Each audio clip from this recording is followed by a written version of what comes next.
գտնել ասելու, չնայած եւ նաեւ միշտ արսենիքն է շատ քաղաքական հետապնդման մասին։ Բայց այդուհանդերձ մի քանի շեշտադրում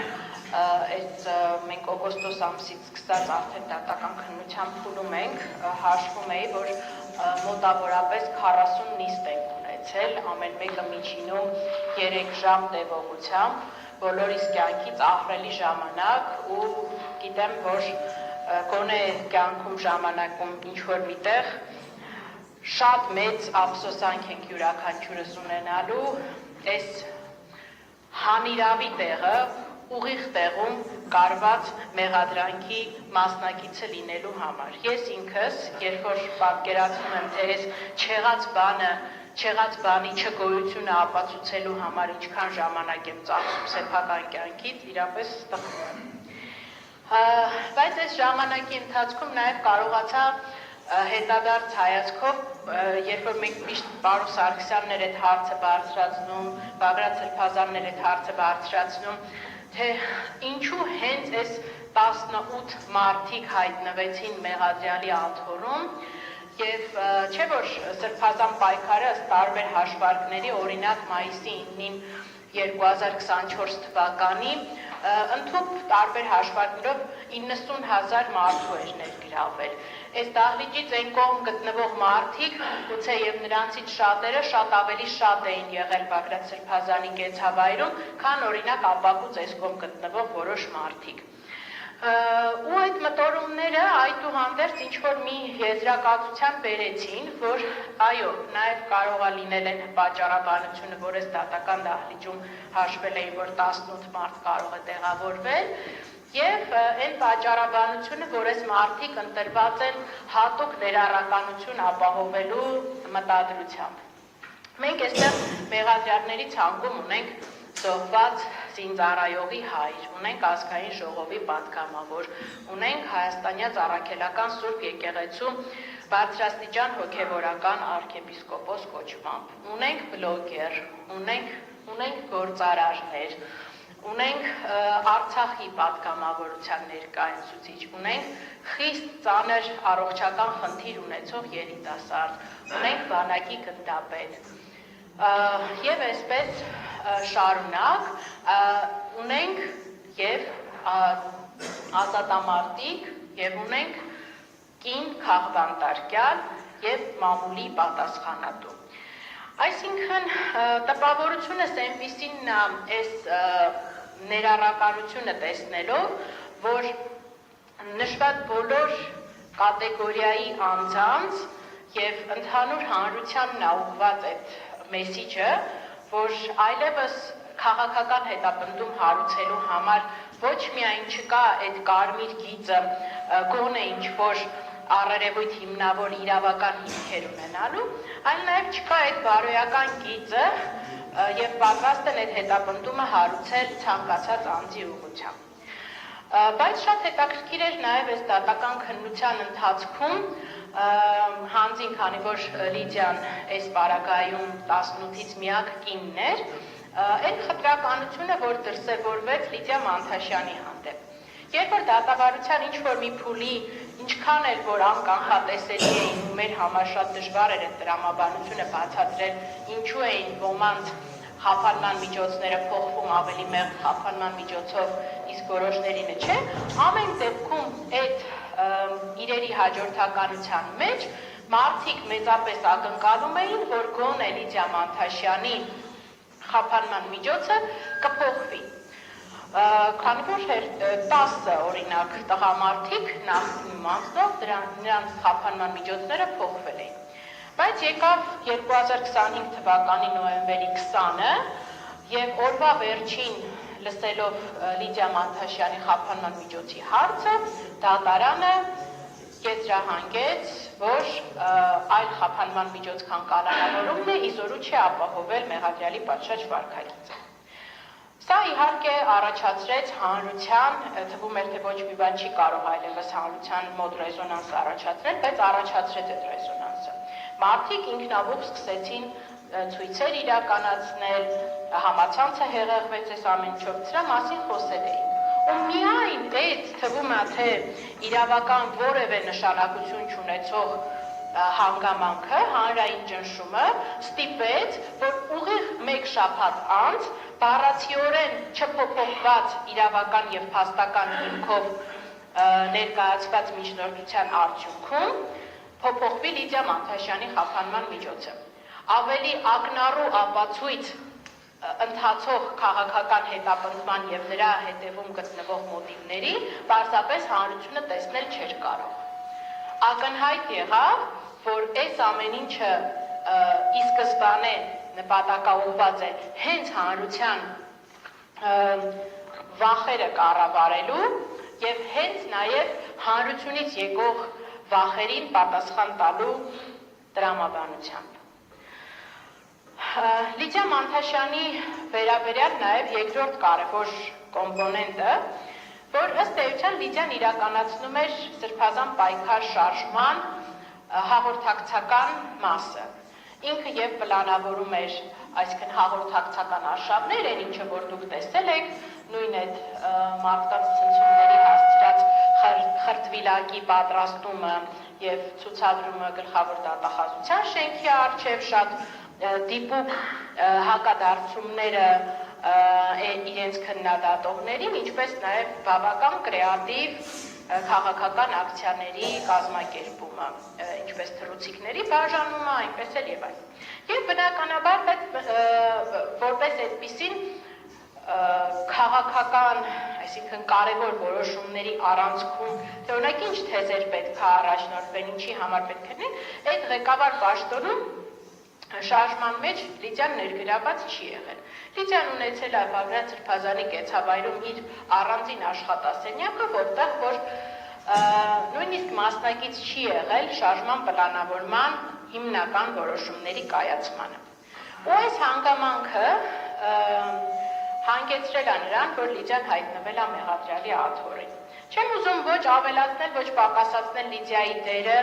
սրբազան պայքար շարժման մեջ, որովհետև իմացողները գիտեն, չիմացողները եւս նկատում են, թե որն է եղել այդ դերը եւ ինչպիսի մարդ տեսակ է Լիդիան։ Լիդիան ի ուրախություն մեզ նաեւ կարողացավ, եթե մինչեւ այս կալանավորումները հանրությանը ավելի քիչ ծանոթ մարդ էր, ապա խափանման միջոցի փոփոխությունից հետո հանրության բնական հետաքրքրությունը շատ մեծացավ Լիդիայի հանդեպ ու նաև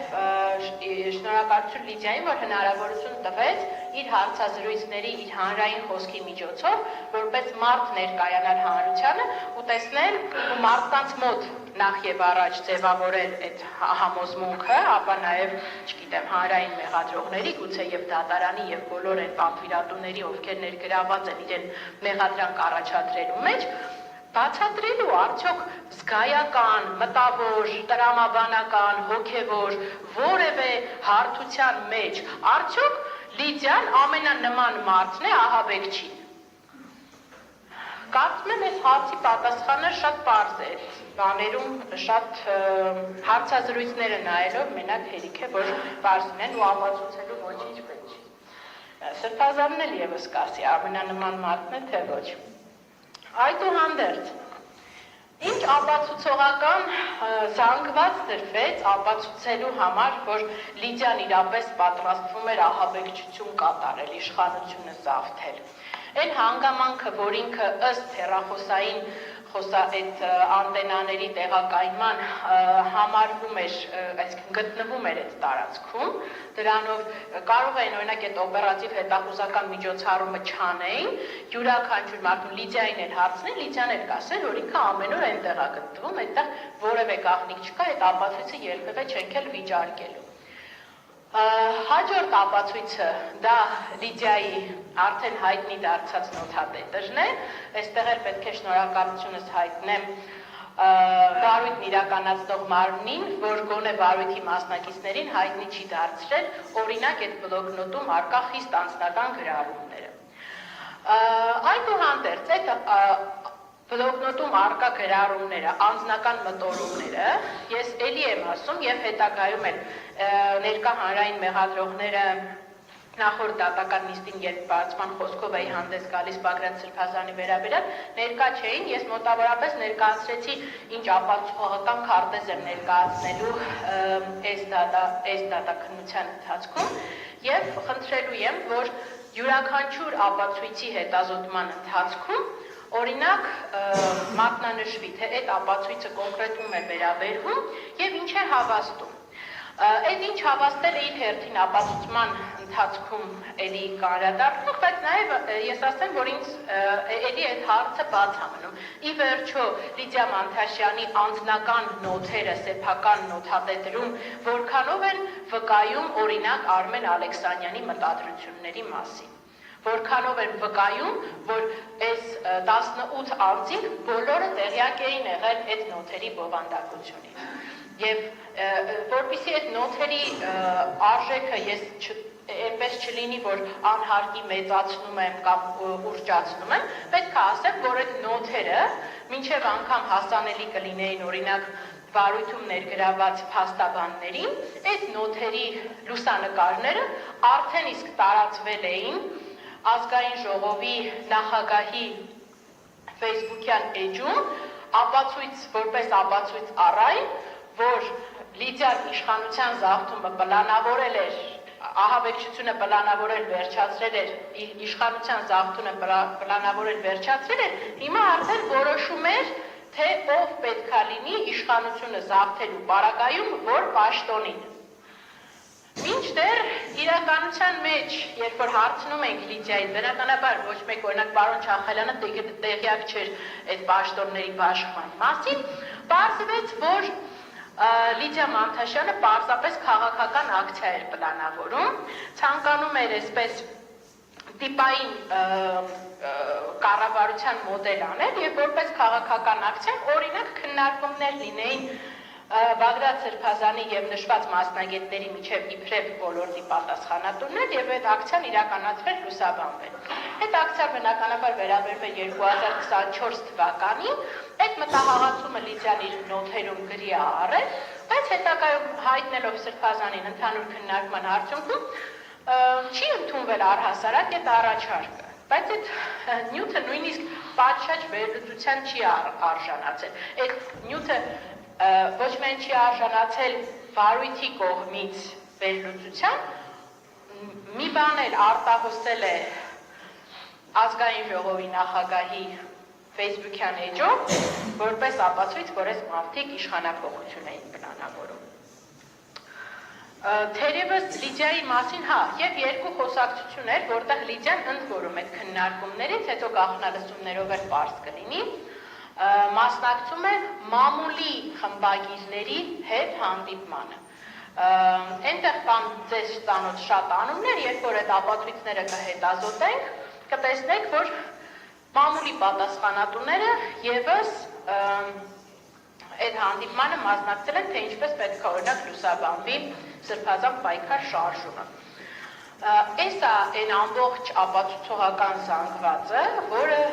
վկայում է Լիդիա Մանթաշյանի ահաբեկչություն եւ իշխանություն զավթելու պլանավորելու մասին առաջադրված մեղադրանքը։ Բայց ցավոք սրտի այս գոնե մեկնաբանությունների մեծ մասն էլ ես ինքս եմ ստիպված կատարում, որովհետեւ այս մեղադրական եզրակացության խնդիրը միայն այդ ապացույցների զուտ գոյությունը եւ դրանց աբսուրդայնությունը չի։ Այս մեղադրական եզրակացության խնդիրը նաեւ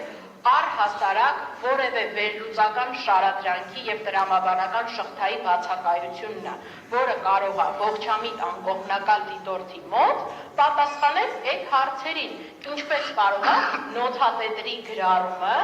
այդ բովանդակության ահաբեկչության պլանավորում վկայակոչել, այն պարագայում, երբ որ մենք նախապատրաստության փուլում պետք է վկայենք, որ հենց պիտանի գործիքներ են ձեռք բերվել ահաբեկչություն իրականացնելու համար։ Այն մնացած ատրիբուտները պետք է ուղղակի հավաստեն այդ գործիքների ձեռքբերումը։ Մինչդեռ բնականաբար նման վերլուծության եւս չենք հանդիպում այս մեղադրական եզրակացության մեջ։ Ում Ամփոփելու համար ելույթս մի կարևոր հանգամանքի եմ ուզում անդրադառնալ։ Այս վարույթը, երբ որ անընդհատ խոսում ենք իր քաղաքական բովանդակության մասին, քաղաքական հետապնդման, արդեն իսկ մի քանի հեղափոխություն վատ իմաստով մեր իրավական համակարգում կատարել է։ Առաջինը այն հեղափոխությունը, որ Բագրատ Սրբազանի վերաբերյալ ձայնագրությունների կեղծումից հետո այլևս ինչ ձայնագրություն հայտնվում է իրավապահ համակարգի կողմից լրահոսում, բոլորը մոտենում են կեղծված լինելու կանխավարկածով։ Ասում են, եթե Սրբազանի խոսակցությունները կեղծվել են, ինչու չպետք է կեղծված լինեին, օրինակ մյուս ձայնագրությունները։ Երկրորդ վատ իմաստով հեղափոխությունը, որ անում են ու շարունակ, այսինքն անում են սովորաբար քաղաքական հետապնդումները եւ նաեւ այս հետապնդումը, որ իրանք կենտրոնացնելով ռեսուրսը անմեղ մարդկանց հետապնդելու, չեն ունենում բավարար ռեսուրս Հայաստանում հետապնդելու իրական հանցագործությունները եւ կանխարգելելու եւ պատժելու իրական հանցանքները։ Երրորդ ու հանրության ուղղված հեղափոխությունը, որ անում են այս քաղաքական հետապնդումները, դա այն է, որ մարդը տեսնելով այստեղ չեղած բանի համար հետապնդում, նոր նայում եմ էլի լրահոսը անընդհատ ինչ-որ ամեն ինչ բան են արել, արգրավել են, Լիդիայի օրինակ միկրոֆոնները արգրավել են, քանի արդեն երրորդ քննիչն է փոխվում, ես գրություններ եմ գրում, որպեսզի այդ միկրոֆոնները տան, փորձելով ապացուցել, որ միկրոֆոնը ահաբեկչություն չի կարող կատարել, ու չեմ ստանում այդ սարքավորումները, միկրոֆոններ կլինի, հեռախոսներ կլինի, համակարգիչներ կլինեն, համատարած այս քաղաքական հետապնդումների համատեքստում մարդկանց ունեզրկում են, փաստացի զրկում են իրենց սեփականությունը տնօրինելու հնարավորությունից։ Ու զուգահեռ իրականության մեջ մեկ էլ մամուլով տեսնում ես կամ քրեական գործերի ես առնչվում, որտեղ իրապես կոնկրետ էական նշանակություն ունի հանգամանքը, թե արդյոք օրինակ բռնարարը զոհի հետ հաղորդակցական կապի մեջ է եղել, թե չէ, ու այդ հեռախոսները չեն արգրավում։